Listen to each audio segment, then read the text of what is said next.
The mess hall quieted as the older woman entered, her faded jacket drawing sideways glances from junior enlisted. A private muttered about retirees clinging to the past, but she simply collected her coffee with steady hands. No one paid attention as her thumb brushed the patch on her sleeve patch, so worn the ghost of a classified insignia was barely visible, its meaning lost on the room. The mess sergeant's eyes lingered on it, his posture stiffening for just a moment before he turned away. Unbeknownst to the gossiping soldiers, a single glance would soon topple their assumptions. Miranda's jacket stood out the moment she entered the gymnasium, its sleeves frayed and the color faded to a shade closer to khaki than olive. The contrast against the crisp uniforms of the younger soldiers was immediate. As she crossed the floor, a few enlisted near the free weights exchanged glances, their amusement barely concealed. One sergeant, loading plates onto a barbell, muttered about museum pieces, prompting a ripple of laughter that faded as quickly as it began. She moved with practiced efficiency to the dumbbell rack, posture still straight from years of habit, her right leg dragging just enough to betray an old injury. Lifting a 20-pound weight, she ignored the commentary and focused on her form. Her deadlifts were precise, the frayed stitching at her back, stretching with each repetition. The PT instructor, clipboard forgotten, paused to watch her technique, something in her movement catching his attention. A corporal tried to keep the jokes going but faltered, his eyebrow rising as the weight came up cleanly every time. The younger soldier's remarks continued in low voices. "Bet she still thinks the 5-mile run is a warm-up," a specialist said, but there was less conviction in the words. Miranda offered no response, her silence steady and unbothered. She kept her eyes on the routine, each movement measured, her breath steady. When she paused to adjust her stance, her hand brushed the inside of her jacket, and for a brief moment, a corner of a faded photograph slipped into view. The image showed 5 soldiers in desert camouflage, standing beside a helicopter, its markings obscured an old Spectre team, their faces hardened by sun and secrecy. The PT instructor caught the glimpse, but quickly looked away, uncertain what he'd seen. By the time Miranda moved to the pull-up bar, the tone in the gym had shifted. Whispers faded, replaced by a reluctant respect. She grasped the bar, her sleeve riding up to reveal a thick band of scar tissue around her right wrist. A lieutenant nearby started to comment, then stopped, watching as she completed 12 pull-ups in a steady rhythm. A corporal's eyebrow rose, the joke dying on his lips.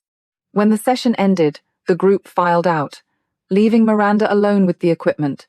She wiped down each weight she'd used, her movements unhurried. The gym echoed with the last footsteps and the distant slam of locker doors. At the water fountain, her reflection shimmered in the stainless steel, her posture finally relaxing just a fraction. She pressed her hand against her ribs, feeling the photograph shift inside her pocket. A small dusting of sand fell from the jacket's hem as she adjusted it, evidence of places she'd been and things she'd carried with her. She paused at the exit, fingers tracing the outline of the faded patch on her sleeve. The morning sun caught the faint threads of the insignia, then disappeared as she stepped into the hallway, headed toward the dining facility where the day's routines would continue. Breakfast orders formed a slow-moving line, boots scuffing against the linoleum as Miranda stepped in behind a cluster of junior officers. The scent of powdered eggs and scorched toast mingled with the low hum of conversation. She kept her hands folded behind her back, jacket sleeves grazing her knuckles. A young lieutenant, juggling 3 cups of coffee, brushed past her and let one slip, the contents splattering across the floor. He glanced up, ready to snap a retort, but his words caught when he saw the faded olive jacket. Miranda bent, quietly mopping at the spill with napkins, her movements steady and unhurried. The dark stain crept across her fingertips, but she made sure none touched the worn fabric. Behind the counter, the mess sergeant watched as she straightened. His gaze lingered on the light patch of fabric at her shoulder, where insignia had once been sewn and sun had bleached the threads nearly white. He offered a small nod as she passed, a gesture she acknowledged with the briefest dip of her chin. The lieutenant's voice dropped, his earlier bravado replaced by a muttered comment lost to the clatter of trays. Miranda collected her tray black coffee, 2 hard-boiled eggs, dry toast stand moved down the line. At the register, the cashier, a retired master sergeant with a prosthetic hand, paused when she handed over her meal card. His eyes caught on the VA identification visible in her wallet. He hesitated, studying the card, his thumb tracing the embossed letters. "Ma'am," he said quietly, returning her receipt with a weight that drew glances from nearby airmen. The brief exchange hung in the air, underscored by the silent recognition of someone who understood the complications of service records lost to classified files and the bureaucratic maze of VA appeals. Miranda slid her tray away, offering a silent thanks. She chose a table in the far corner, sitting with her back straight and her boots planted firmly beneath her. As she cracked an egg against the tray, the shell broke under fingers marked with fine white scars. She ate with measured precision, never letting her back touch the chair. When she reached for her coffee, her sleeve slipped up, revealing the edge of a tattoo, its lines blurred, but unmistakably the same emblem that once marked her shoulder patch. Across the hall, the master sergeant watched, recognition flickering across his features before he looked away. The room filled with chatter about PT scores and weekend passes, but Miranda remained apart, quietly brushing eggshells into a napkin. As she rose to leave, a group of privates straightened in their seats, uncertain why they felt compelled to do so. The lieutenant from earlier watched her walk toward the exit, noting the way she favored her right side as she pushed through the doors. Sunlight caught on the worn threads of her jacket, illuminating the faded outline of what had once been a proud insignia. She left the dining hall behind, her steps measured and deliberate, moving down the corridor toward her next task on base. Inside the armory, the overhead lights buzzed against concrete walls, casting long shadows over racks of rifles and rows of ammunition cans. The air smelled faintly of gun oil and solvent. Miranda stepped up to the counter, her jacket drawing a brief silence from the soldiers nearby. The staff sergeant behind the window, sleeves rolled high and knuckles stained by cleaning fluid, eyed her ID card with open skepticism. The laminate had yellowed, and the clearance code along the bottom was barely visible. He compared the photo to her face, then glanced at the empty space where rank should have been stitched on her collar. "Service rifle," she said, voice even. She slid the card forward. The armorer hesitated, thumb brushing the faded date, then exchanged a look with the specialist cleaning an M4 at the bench. The specialist's mouth twitched, barely hiding a smirk. "Requalification?" the armorer asked, passing her a clipboard. Her signature was careful, the pen gripped just firmly enough to steady the tremor in her hand. She didn't look at the specialist, but his bet quiet and careless carried across the room. "10 says she can't even clear the course." The armorer's frown deepened, but Miranda accepted the M16A2 from the rack without comment. She cradled it the way someone does when they've known its weight for years, her hands checking the action and magwell with a sequence that belonged to another era. Each motion was deliberate, the kind of old-school drill that most soldiers on base had only seen in training videos. At the inspection bench, she ran through the familiar steps: bolt, chamber, selector, sights. Not a wasted movement, nothing rushed. The rangemaster, leaning in the doorway, watched with arms folded, his eyes narrowing as Miranda's stance settled high-shouldered, feet planted. The posture of someone trained before the last doctrine shift. The specialist's smirk faded as the routine played out with quiet precision. On the range, Miranda's shots broke the silence at steady intervals. Her breathing controlled, she fired from standing, then shifted to kneeling, jacket scraping concrete. Brass landed in a neat arc at her side. The groupings on the target were tight, nearly all in the center. The armorer studied the score sheet as she finished, eyes flicking to the rangemaster for confirmation. "You shoot like you've done this a long time," the rangemaster said, not unkindly. Miranda only nodded, clearing the weapon and handing it back, her fingers steady even as old scars pulled at her wrist. As she reached for her ID on the counter, a worn photograph slipped from her pocket. The armorer caught a glimpse of desert uniforms and a helicopter before Miranda scooped it up, tucking it away with practiced speed. The moment passed, but the armorer's demeanor shifted, his earlier doubt replaced by a quiet respect. The rangemaster made a note in his logbook, pausing to compare her scores to the current standard. The numbers matched a qualification system discontinued 15 years ago, the same year the Spectre Group was disbanded. He underlined the entry, lips pressed in thought. Miranda stepped into the corridor, the echo of the range fading behind her. She moved with the same measured pace, destination unchanged, but something in the air felt different, a subtle acknowledgement that her presence had left a mark. Down the hall, the faint hum of fluorescent lights signaled the next space she would enter, where files and records waited in quiet stacks. The library's air felt cooler, edged with the scent of old paper and floor wax. Miranda moved quietly between the stacks, a file box tucked under her arm. She settled at a carrel near the back, away from the main traffic, and set the box down. Dust shifted in the thin light, catching on the retired stamps across faded folders. She eased the first file open, the pages stiff and yellowed, her hand steady as she paged through the contents. A young captain stopped nearby, his uniform crisp, his manner casual. "You know, most of those are online now. Public Affairs has all the records digitized," he said, nodding at the stack. His voice was bright, meant to be helpful. Miranda didn't look up, her attention fixed on a page where ink bled through decades of staples and restaples. The librarian at the desk watched quietly, her eyes resting on Miranda a moment longer than necessary before returning to her screen. The documents were riddled with heavy redaction, thick lines blacking out names, entire paragraphs reduced to fragments. Miranda's finger hovered over a blacked-out section, the joint still slightly crooked. She paused, then reached for her notebook. As she did, her jacket sleeve slid up, exposing the edge of an old tattooer unit insignia, its lines blurred but unmistakable. She shifted, covering it again. Turning a page, she knocked loose a photograph. It landed face down on the table, and she caught it before anyone else could see. The image showed 4 soldiers in desert fatigues, their faces blurred, a patch on one sleeve echoing the faded one on her own jacket.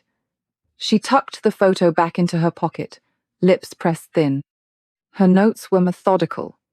She copied dates, coordinates, named some with a question mark, others with a line drawn through when they didn't match the official record. At times she paused, pen hovering, as if weighing whether to write something down at all. The librarian passed by when Miranda stepped away for water, straightening the documents without reading them. A civilian in the history section watched, his notepad open to a page titled Oral Histories Classified Operations. At the copier, Miranda fed coins in one by one, the machine spitting out warm pages stamped declassified with exceptions. She folded each copy along the same creases as the originals, tucking them into her jacket. The librarian offered a small nod as Miranda passed the desk, a gesture returned in kind. The young captain lingered by the circulation desk, watching the archivist reshelve the folders. "Who checks out those old ops reports?" he asked, voice low. The librarian slid the box into place, her fingers pausing on a folder whose date matched the most heavily redacted files. "Almost no one," she replied, her tone quiet. Outside, Miranda adjusted her collar against the wind, the papers in her jacket shifting as she walked. The historian on the steps took a photograph, then made a note about her careful movements, the way her hand kept returning to the inner pocket. As Miranda crossed the quad, the sound of vehicles idling and distant laughter drifted from the motor pool, drawing her attention toward the next task in her day. The motor pool office was a low building, its linoleum floors marked by years of boot traffic and the faint tang of diesel in the air. Miranda waited at the counter, while the dispatcher leafed through a battered binder, his hands stained with oil. He found her name and slid a key across the surface. "Lumbar cushions still in place, ma'am?" he said, voice even, not bothering to look up. Miranda acknowledged him with a small nod and took the key, her grip careful and practiced. The white government sedan was parked in its usual spot, sunlight outlining the subtle modifications. A parking brake lever extended for easier reach, a driver's seat raised and set back for comfort. A reinforced strap stitched into the seatbelt. She ran her hand along the headrest, pausing at the extra support built in for lower back injuries. The adjustments weren't standard issue, but here, no one questioned their necessity. A handful of junior enlisted lounged nearby, cards scattered on a crate. One private watched as she slid behind the wheel, muttering about VIP treatment, just loud enough for his friends. The dispatcher stepped outside, his stare enough to silence the group. Miranda ignored the attention, focusing on the mirrors, her movements deliberate as she compensated for the seat's height. She turned the key, and the engine started with a low hum. Her left hand flexed on the wheel before shifting into reverse. She maneuvered the sedan out of its spot with 3 precise turns, the motion practiced, even as her neck moved stiffly when checking blind spots. A mechanic, hands wiped clean but still bearing the scent of grease, glanced up from under a Humvee. He noticed the adaptive pedals and nodded as she passed. Miranda returned the gesture, already turning her focus to the task ahead. Inside, she filled out the mileage log, her handwriting careful and blocky. She paused over the purpose line, then wrote, "Errands." The dispatcher watched, his eyes catching the faded tattoo on her wrist as her sleeve shifted. He didn't comment, only initialed the entry and set the log aside. Before pulling away, Miranda opened the glove compartment, checking for the required documents. She found a folded map, its surface marked with handwritten notes, alternate routes and checkpoint locations, some dating back years. She smoothed it on the passenger seat, her thumb lingering on a detour before she started the engine and pulled out. At the gate, the guard glanced at her ID, then waved her through. The sedan rolled onto the perimeter road, the ride smooth thanks to the modified suspension. Miranda kept her eyes forward, her posture upright, the map within reach. Behind her, the mechanic watched the sedan disappear, his fingers unconsciously tapping a rhythm against his thigh. 3 hours later, she returned the car, logging exactly 13 additional miles. The fuel gauge remained steady. The dispatcher reviewed the log, his pen pausing over the odometer reading before he signed off. Miranda set the keys on the counter and turned to leave. The mechanic caught her eye as she passed, offering a quiet, "Ma'am." She nodded in reply, her expression unchanged. Outside, the sedan waited for its next driver, seat still set for someone 5'4" with a careful grip at 10 and 2. Miranda moved on, her steps steady as she crossed to the next building, the routine of the day guiding her toward familiar fluorescent lights. The commissary's lights cast a sharp glow over the checkout lanes as Miranda set her groceries on the conveyor. 3 cans of soup, a loaf of bread, a bag of rice. The cashier tonight was different, a man in his late 60s with a Vietnam veteran cap pinned above his name tag. He watched her arrange the items with precise alignment, his hand pausing over the scanner when he caught sight of the faded patch near her collar. "Cold night coming," he said, scanning the first can. "Reminds me of those winters at Drum." His tone was quiet, meant only for her. Miranda gave a small nod, her face unchanged, and placed the last item on the belt. A private restocking cereal nearby glanced over, uncertain what passed between the 2 veterans. His eyes flicked from the cashier's cap to Miranda's jacket, as if searching for context he couldn't quite grasp. The total appeared on the register.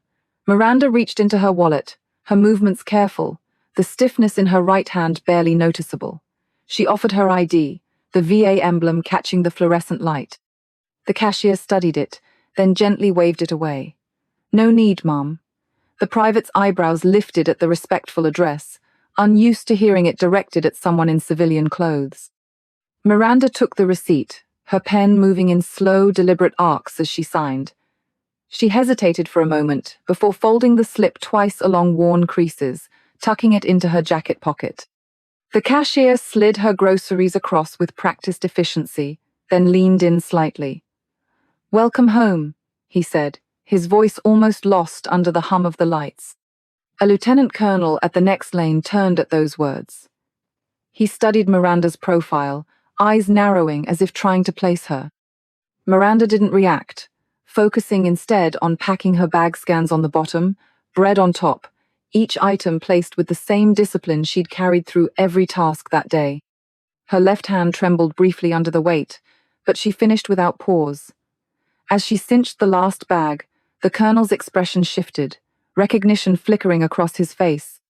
The cashier handed back her change, a thumb brushing a commemorative coin before he slipped it into his pocket.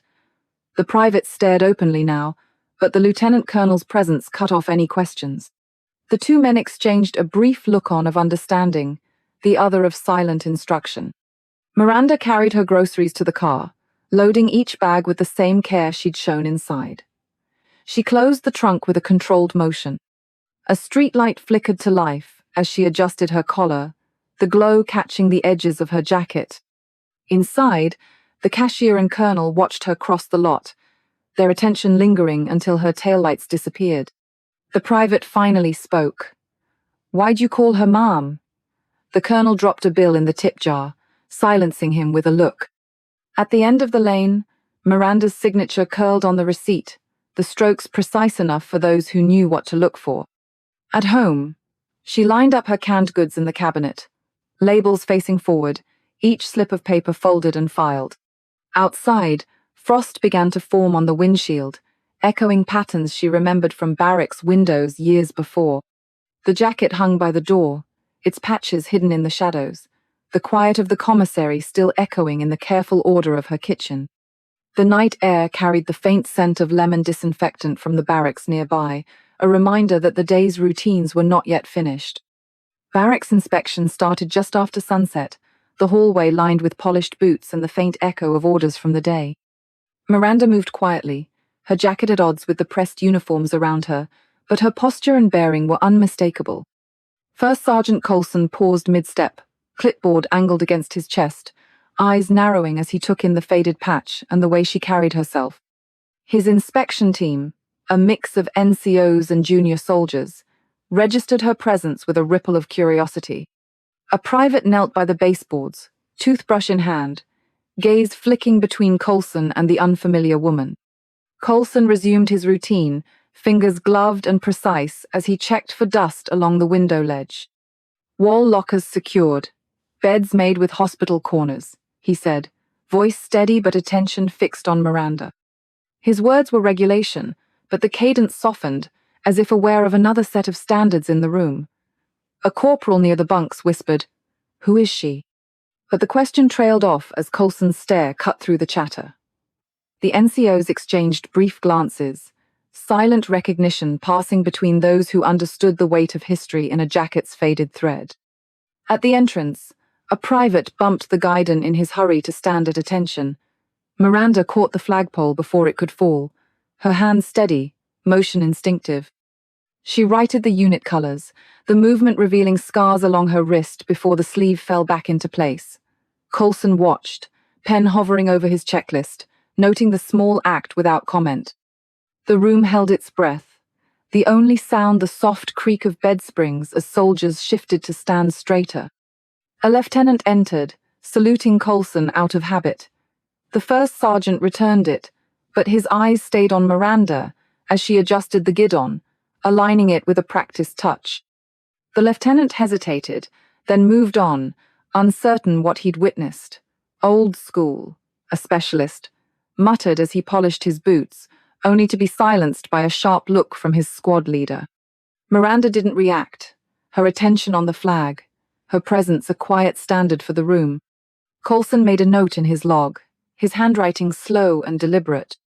The staff sergeant at the lockers tried to catch a glimpse, but Coulson shielded the page, the entry brief 3 letters, and a date that didn't match any current training. The inspection continued, but the atmosphere had shifted. The private resumed scrubbing, toothbrush working in small, careful circles. The beds were neater, the lockers tighter, the poster on uniform regulations perfectly straightened as Miranda passed by and smoothed its edge. Outside, a group of cadre watched through the glass as she crossed the quad, their conversation low. "That's her," one said, voice barely above a whisper. Coulson joined them, clipboard tucked beneath his arm, gaze tracking her progress. The staff sergeant hesitated, then asked, "Was that?" But Coulson cut him off, instructing everyone to finish their rounds. The NCOs dispersed, but not before catching a glimpse of the notation on Coulson's clipboard 3 letters, a date from years ago. Inside the barracks, a new quiet settled. The specialist who'd spoken out earlier examined his boots again, buffing away a scuff that wasn't there. His squad leader's nod was barely perceptible, but it carried weight.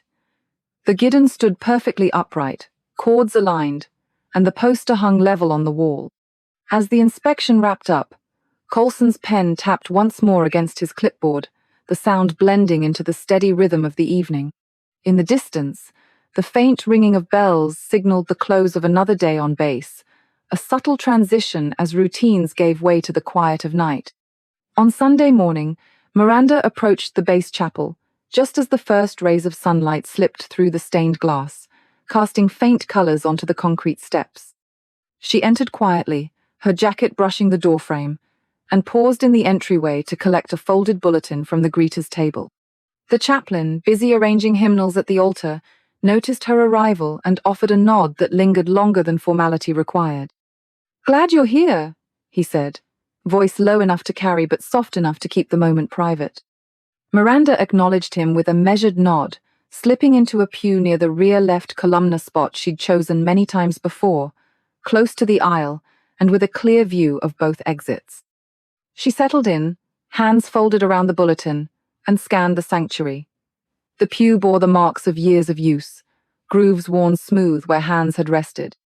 A few regulars nodded in her direction, their greetings quiet, while a young specialist 2 rows ahead glanced back, curiosity flickering across his face before he turned away. The opening hymn began, the organ's first notes filling the space. Miranda sang softly, matching each word perfectly, her voice steady and sure even as others faltered on the less familiar verses. She didn't need the hymnal, the words were committed to memory. During the scripture reading, Miranda made small, precise notes in the margins of her bulletin. She underlined passages and circled a verse, her pencil moving with a practiced steadiness that contrasted with the faint tremor she sometimes showed elsewhere. Every so often, she paused, eyes lifting to the stained glass, then returning to the page. The chaplain's sermon wove through themes of endurance and unseen burdens. Miranda listened, her posture attentive, her expression unreadable, except for a slight tightening at the mention of sacrifice. A dropped coin clattered on the tile near the vestibule. Miranda's head turned almost before the sound finished, the reflex automatic. She relaxed only when she saw a child retrieve the coin and return to his pew. At the passing of the piece, Miranda exchanged a quiet handshake with the chaplain. His grip lingered just a second longer than protocol, thumb brushing over the scarred skin on her knuckles. Their eyes met briefly, an unspoken understanding passing between them. As the final hymn faded, colored light spilled across the memorial plaque near the baptismal font. Miranda paused by it, tracing her finger over a name near the bottom, the bronze cool beneath her touch. The chaplain watched from the doorway, choosing not to interrupt. The young specialist lingered nearby, hesitating as if to ask a question, but Miranda's focus remained on the plaque until the chaplain's quiet "Amen" signaled the end of the service. Miranda slipped out as the congregation gathered for coffee, her steps silent on the carpet. The bulletin with her careful marginalia was left behind in the pew, a single verse circled 3 times in the prayer section. The chaplain collected it, tucking it away with others from previous weeks, each marked by the same hand.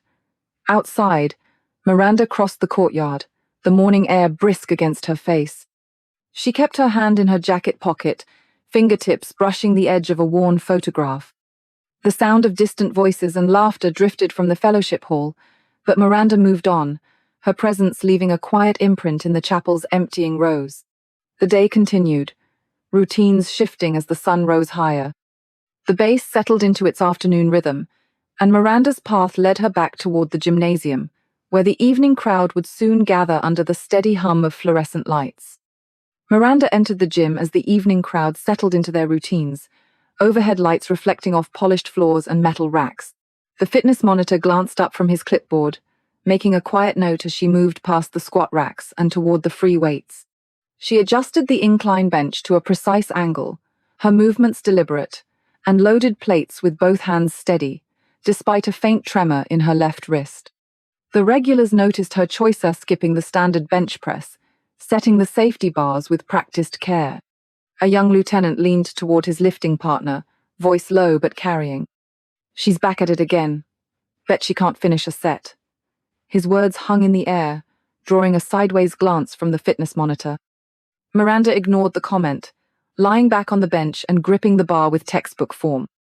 Her left elbow wavered slightly on the first rep, the scar tissue visible beneath the sleeve, but the bar moved smoothly through each repetition.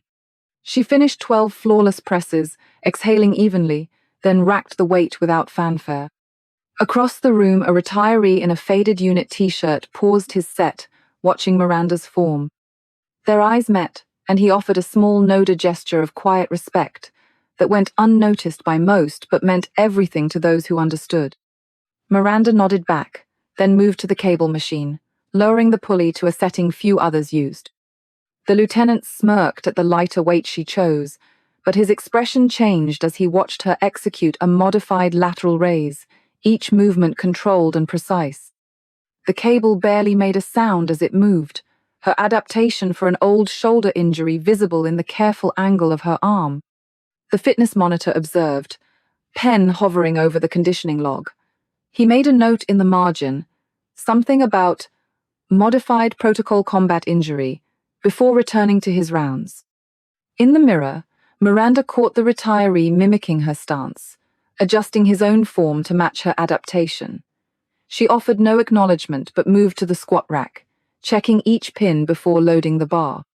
The lieutenant's partner whispered, "She won't break parallel," but Miranda's 5 squats were perfect hips below knees, back straight, each rep deliberate. After her workout, Miranda wiped down every piece of equipment she'd used, realigning the attachments and stacking plates in the correct order. The retiree mirrored her attention to detail, while the younger soldiers left without bothering to clean up. The fitness monitor watched the quiet synchronization, noting the contrast between generations. In the locker room, Miranda paused in front of the mirror, condensation blurring her reflection. Her jacket hung beside a neatly folded shirt, the unit crest just visible in the shadows. She traced the insignia with her finger, then closed the locker, the motion practiced and careful. For a moment, she studied her reflection, the lines around her eyes deepening as she considered the day's events. As she left, the retiree took her place at the cable machine, adjusting the settings as she had. The fitness monitor's pen moved across the page, notes spilling beyond the lines. Miranda stepped out into the evening air, the gym's glass doors closing behind her. She glanced back once, watching the retiree begin his set, then turned away, her footsteps steady as she crossed the lot. The streetlights flickered on overhead, their glow following her path toward the next stop. The routine continued, each detail building into the quiet rhythm that defined her days. Inside the post exchange, Miranda paused at the uniform rack, her hand moving along the row of new jackets. The overhead lights cast a steady glare on the pressed fabric, each sleeve perfectly aligned, insignias bold and bright. The clerk behind the counter recognized her, setting aside his inventory sheet. He approached with a measured step, lowering his voice. "Polywool blend just came in," he said, gesturing to the latest model. "Supposed to hold up better in the humidity." Miranda lifted a sleeve, feeling the smoothness between her fingers.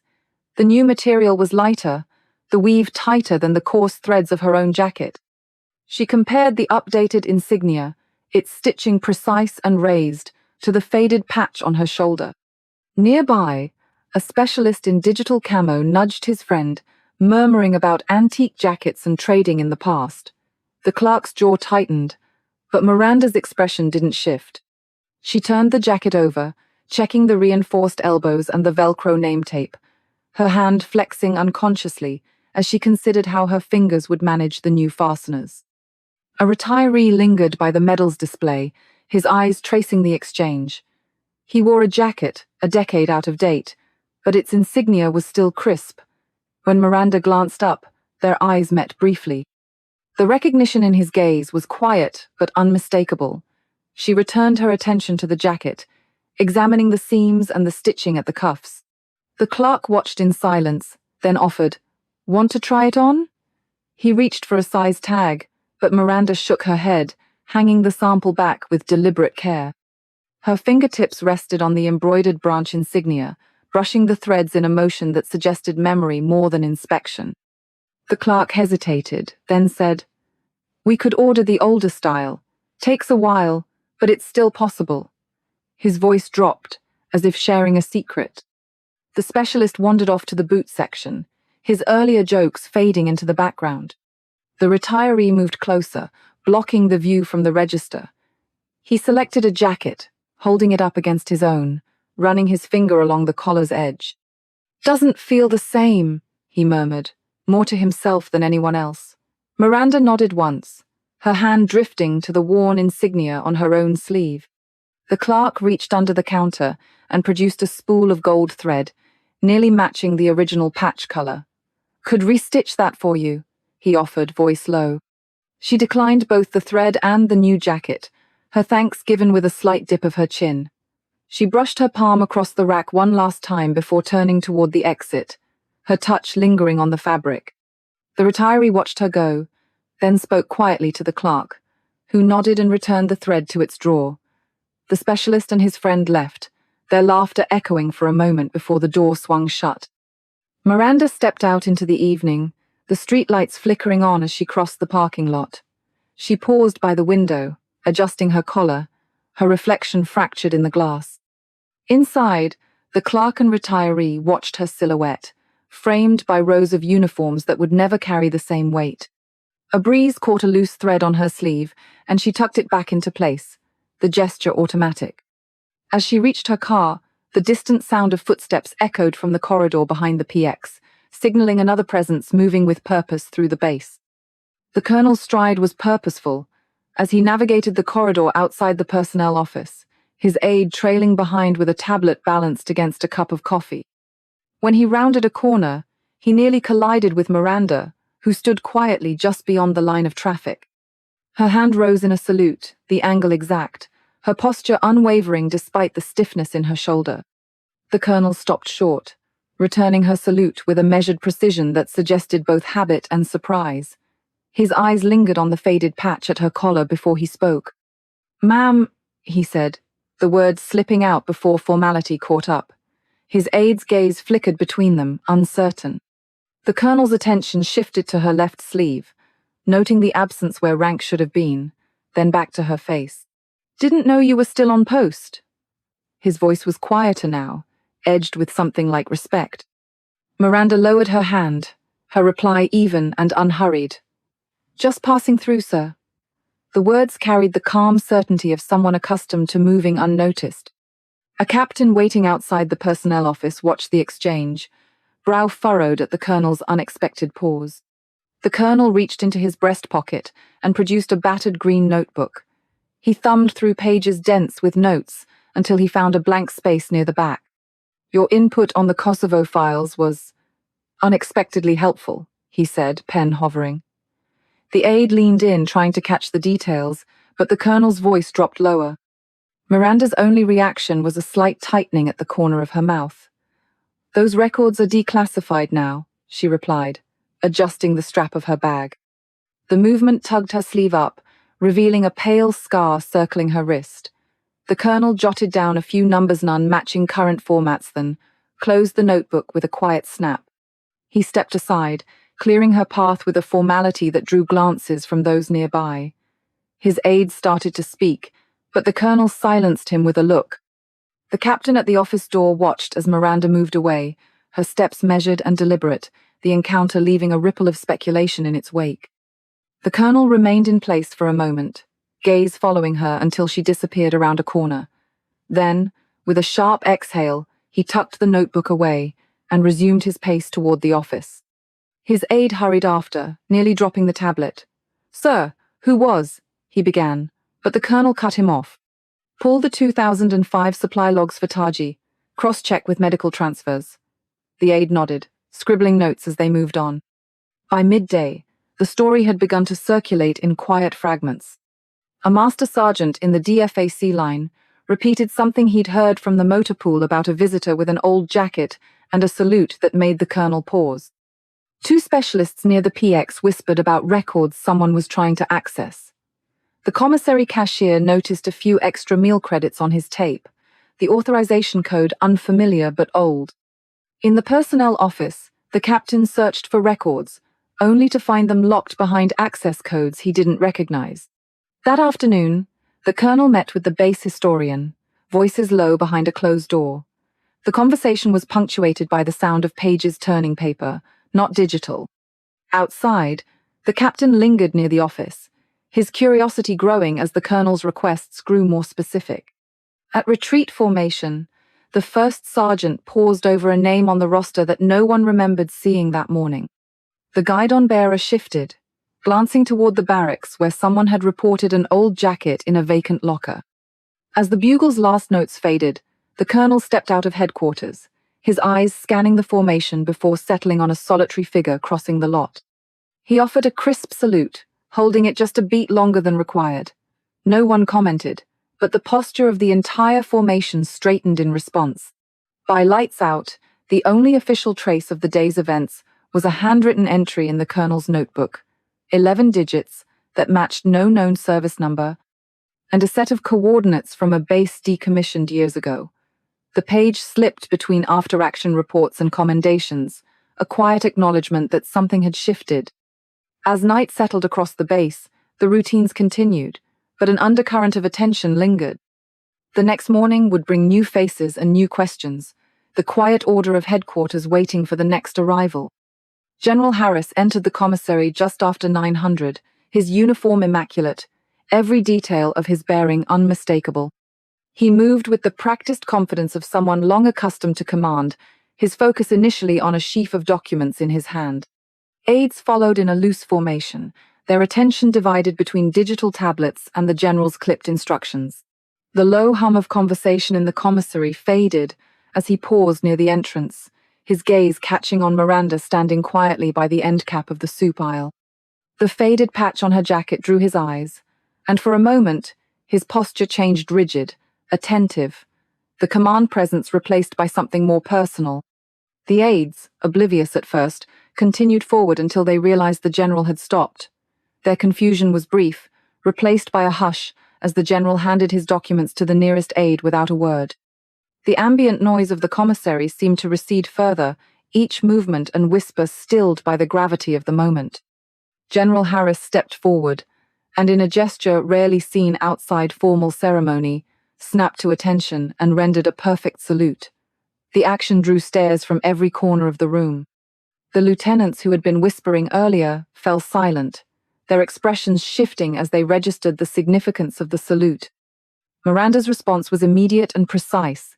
Her hand rose with the certainty of long-ingrained discipline, her form shifting from the quiet reserve of a civilian to the unmistakable bearing of an officer. The general addressed her directly, Captain Reeves, the name both a recognition and a question. He dismissed his aides with a quiet word, making it clear he wished to speak privately. The crowd, sensing the importance of the exchange, parted to give them space.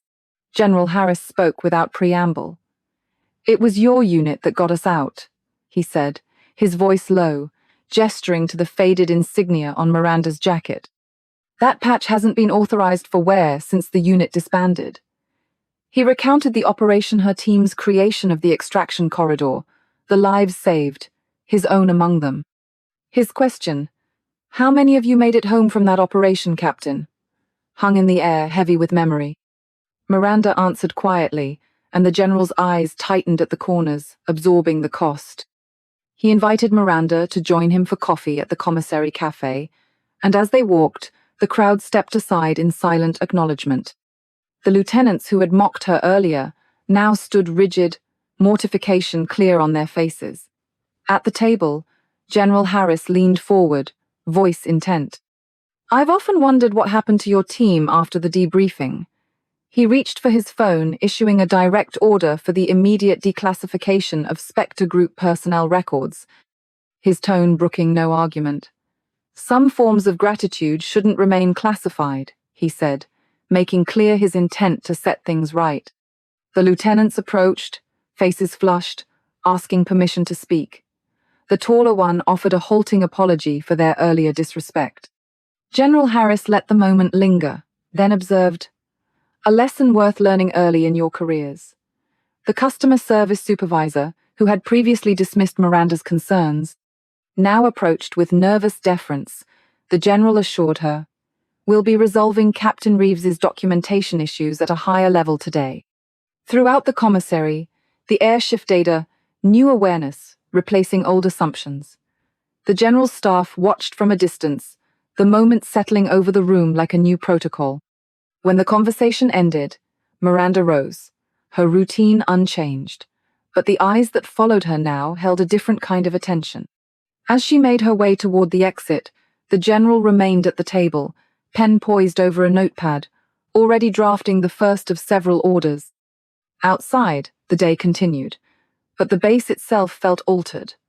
The quiet order of headquarters held a new weight, and the routines that followed would reflect what had happened in those few minutes.